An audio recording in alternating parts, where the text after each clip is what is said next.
दोस्तों, शिक्षा जगत की अभी तक की बड़ी खबर है। दिल्ली के शिक्षा मंत्री मनीष सिसोदिया जी को सीबीआई ने गिरफ्तार कर लिया है, अरेस्ट कर लिया है और अगले 5 दिन के रिमांड पर यानी कि 4 मार्च तक अब मनीष सिसोदिया जी सीबीआई की गिरफ्त में होंगे। यहाँ पर हमें 2 चेहरे मनीष सिसोदिया जी के सामने देखने को मिल रहे हैं सभी को। पहला चेहरा है शिक्षा जगत में एक नयापन लाने के लिए, क्रांति लाने के रूप में, हीरो के रूप में, और दूसरी तरफ शराब माफिया के विलन के रूप में। ओवरऑल हम बाकी सारी चीज़ों की बात नहीं करेंगे क्योंकि ये सीबीआई का मामला है, कोर्ट का मामला है। हम बात करेंगे एजुकेशन पर क्या असर पड़ने वाला है इस घटना के बाद। तो 2 तरीके से फिर से हम देखते हैं। यहाँ पर पहला स्टूडेंट्स के नज़रिए से, दूसरा टीचर्स के नज़रिए से। तो स्टूडेंट्स के नज़रिए से अगर हम देखेंगे तो बहुत कुछ हमें यहाँ पर नया देखने को मिला है।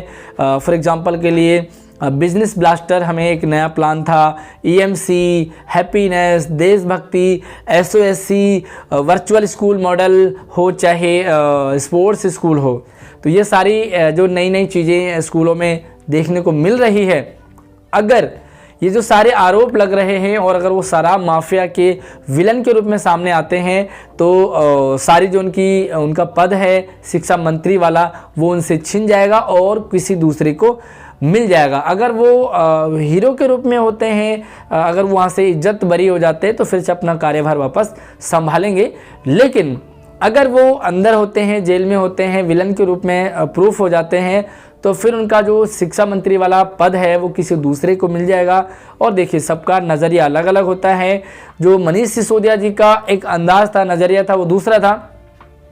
अगर हम बात करेंगे तो गेस्ट टीचर्स की बात करें तो भैया टीचर्स में एक तरह से दबदबा सा था कि भैया कभी भी किसी भी स्कूल में राउंड पर निकल जाना। साथ में गेस्ट टीचर्स की अगर मैं बात करूं तो पिछले 5-6 सालों से सैलरी नहीं बढ़ी थी, तो जो उम्मीदें थी वो कि भाई सैलरी बढ़ेगी, लेकिन 5-6 साल से कोई सैलरी नहीं बढ़ाई थी। रही बात पॉलिसी की तो लगातार डिमांड भी कर रहे थे, पॉलिसी बनेगी। और अब देखो, सैलरी और पॉलिसी का मामला फिलहाल जो लटक गया है और ये फिलहाल अभी इसी उलझन में रहेगा।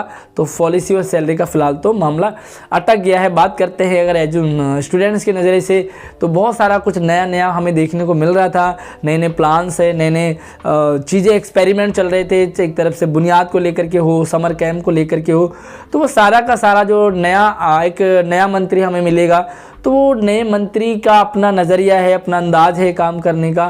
तो डेफिनेटली बहुत सारा चेंज हमें देखने को मिलेगा, ज़रूर मिलेगा। और जो एक फ्लो चल रहा था किसी भी चीज़ का, वो एक टूटेगा और नए सिरे से फिर से शुरू हो सकता है। बाकी आपको क्या लगता है, मनीष सिसोदिया जी को जेल जाना चाहिए? उनके क्या वो शराब माफिया में सही फंसे हैं या उन पर गलत आरोप लगे हैं, उन्हें वापस आना चाहिए? मुझे कमेंट सेक्शन में अपने ओपिनियन ज़रूर रखेंगे, शेयर करें। बाकी यस, इन फ्यूचर भी आपको सारी एजुकेशनल अपडेट लगातार मिलती रहेगी। तो चैनल को सब्सक्राइब करने के साथ साथ ऑल नोटिफिकेशन को ऑन कर लीजिए और वीडियो को लाइक करके शेयरिंग जरूर करें। धन्यवाद।